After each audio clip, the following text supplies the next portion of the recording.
नमस्ते दोस्तों। रामायण में अगर आप जानते हैं तो दशरथ राजा ने श्रवण जी के ऊपर शब्द विधि बाण चलाया और उनकी वजह से उनकी मृत्यु हो गई। मुझे बताइए सही हुआ कि गलत हुआ? अपेरेंटली हम सब लोगों को लगता है कि ये गलत हुआ। श्रवण जी जो उनके माता पिता को यात्रा पे लेके चले थे उनकी मृत्यु हो गई और बिना किसी कसूर की मृत्यु हो गई। राइट, वो निर्दोष थे और उनकी मृत्यु हो गई। लेकिन मैं आपको उसके बाद की स्टोरी बताता हूँ। उसके बाद वशिष्ठ मुनि जो उनके राजगुरु थे उन्होंने एक सभा बुलाई और सारे नगरजनों को इकट्ठा करके ये पूछा कि अभी इसमें क्या करना चाहिए। एक्चुअली उस टाइम पे राजा को ये अधिकार था, ये राइट था कि वो शब्द भेदी बाण चला सकते हैं। पर यहां पे एक निर्दोष की जान गई तो सब लोगों ने सलाह मशवरा किया कि ये रूल को अभी चलाना चाहिए कि नहीं चलाना चाहिए। कुछ लोगों ने ये बोला कि भाई एकाध पर्सन की मृत्यु होने से पूरा नियम थोड़ी बदल सकते हैं, रूल थोड़ी बदल सकते हैं। कुछ लोगों ने ये बोला कि पूरी तरीके से इसको बंद कर दो। लेकिन बहुत ज्यादा लोगों का ये मानना था कि इसमें कुछ बदलाव करते हैं, राइट, ये रूल को थोड़ा चेंज करते हैं। और उसके तरीके से सब लोगों ने मिलके दशरथ राजा के टाइम पे ये रूल बनाया कि अभी अगर कोई राजा शब्द भेदी बाण चलाता है तो जो एरो है उसका जो बेसिकली शार्पनेस है उसको कट कर दिया जाएगा और साथ साथ उसके पैर पे शब्द भेदी बाण चलाएगा। पहले तो शब्द भेदी बाण क्या है वो समझ लेते हैं। जब सामने वाला पर्सन दिख नहीं रहा है और उसकी आवाज के बेस पे आप बाण चलाते हो तो उसको शब्द भेदी बाण बोलते हैं। और राजा को शब्द भेदी बाण चलाने का पूरा राइट था। लेकिन इस पर्टिकुलर इवेंट के बाद श्रवण जी की मृत्यु के बाद इस रूल में चेंज लाया गया और जिसके तरह शब्द भेदी बाण पैर पे चलाना ऐसा रूल बनाया गया। अभी जो चीज हमें अपरेंटली बुरी लग रही है, हमें लग रहा है गलत हुआ, दशरथ राजा ने गलत किया, उसकी स्टोरी हम आगे बढ़ाते हैं। फिर बहुत सारी इवेंट हुई जो आप सब लोग जानते हैं। बेसिकली आगे राम भगवान को वनवास होता है, सीता हरण होता है, युद्ध का माहौल आता है, लक्ष्मण जी और मेघनाथ का युद्ध होता है और वहां पे मेघनाथ लक्ष्मण जी को बाण चलाते और मूर्छित कर देते हैं और उनको मूर्छा से वापस लाने के लिए बेसिकली हनुमान जी संजीवनी बूटी ले हिमालय में जाते हैं। और आपको अगर याद है, अगर ये प्रसंग आपको याद है तो हनुमान जी जब वापस आ रहे तब भरत जी उनके ऊपर शब्द भेदी बाण चलाते हैं।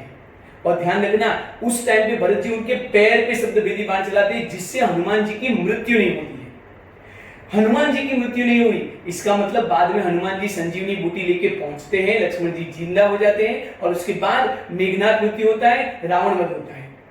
लेकिन अगर आप देखते हैं अगर ये रूल दशरथ राजा के टाइम पे श्रवण जी की मृत्यु नहीं होती, रूल नहीं बदलता होता तो भरत जी ने शब्द भेदी बाण हनुमान जी की छाती पे लगाया होता और हनुमान जी की मृत्यु वहीं पे हो जाती। और अगर हनुमान जी की मृत्यु हो जाती तो ना संजीवनी बूटी पहुंचती, ना लक्ष्मण जी जीवित होते, ना मेघनाथ वध होता, ना ही रावण की मृत्यु पॉसिबल थी। क्योंकि राम भगवान ने भी बोला था कि अगर लक्ष्मण जी की मृत्यु हो जाती है तो मेरे जीने का कोई मतलब नहीं। अभी कई बार हम ये बोलते हैं कि राम भगवान का जन्म ही इसलिए हुआ था कि रावण जो विनाश मचा रहा था, रावण जो राक्षस की तरह लोगों को परेशान कर रहा था, उसका वध करना है। और अगर ये श्रवण वाली चीज शब्द भेदी बाण के रूल चेंज नहीं होते तो ये कोई भी चीज आगे जाके नहीं हो पाती। अब ये पूरी स्टोरी सुनने के बाद मुझे बताइए कि ये शब्द भेदी बाण का रूल बदला, श्रवण जी की मृत्यु हुई जिसकी वजह से ये रूल बदला, ये चीज सही हुई कि गलत हुई? अगर हम पूरा पिक्चर देखते हैं तो लगता है कि शायद ये जरूरी था, राइट। अगर हम पूरा पिक्चर देखते, कनेक्टिंग द डॉट देखते तो लगता है कि ये जरूरी था क्योंकि उसके बिना मेघनाथ का वध और रावण वध पॉसिबल ही नहीं था। And that is the stories main message, right. वही चीज हमें समझनी है। बहुत बार लोग मुझे पूछते कि ऐसे डिफिकल्ट टाइम में, ऐसे कड़े टाइम में पॉजिटिव कैसे रहे।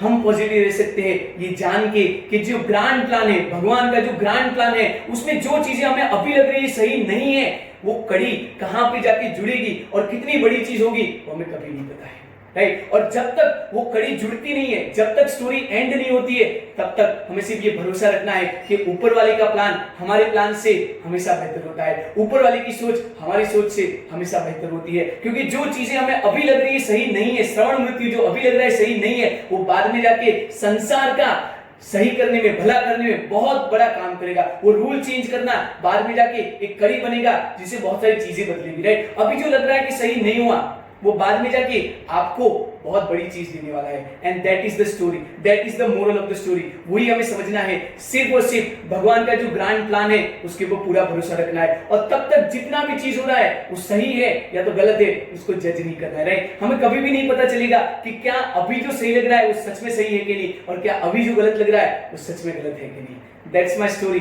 That's my message for you. Thank you, नमस्ते।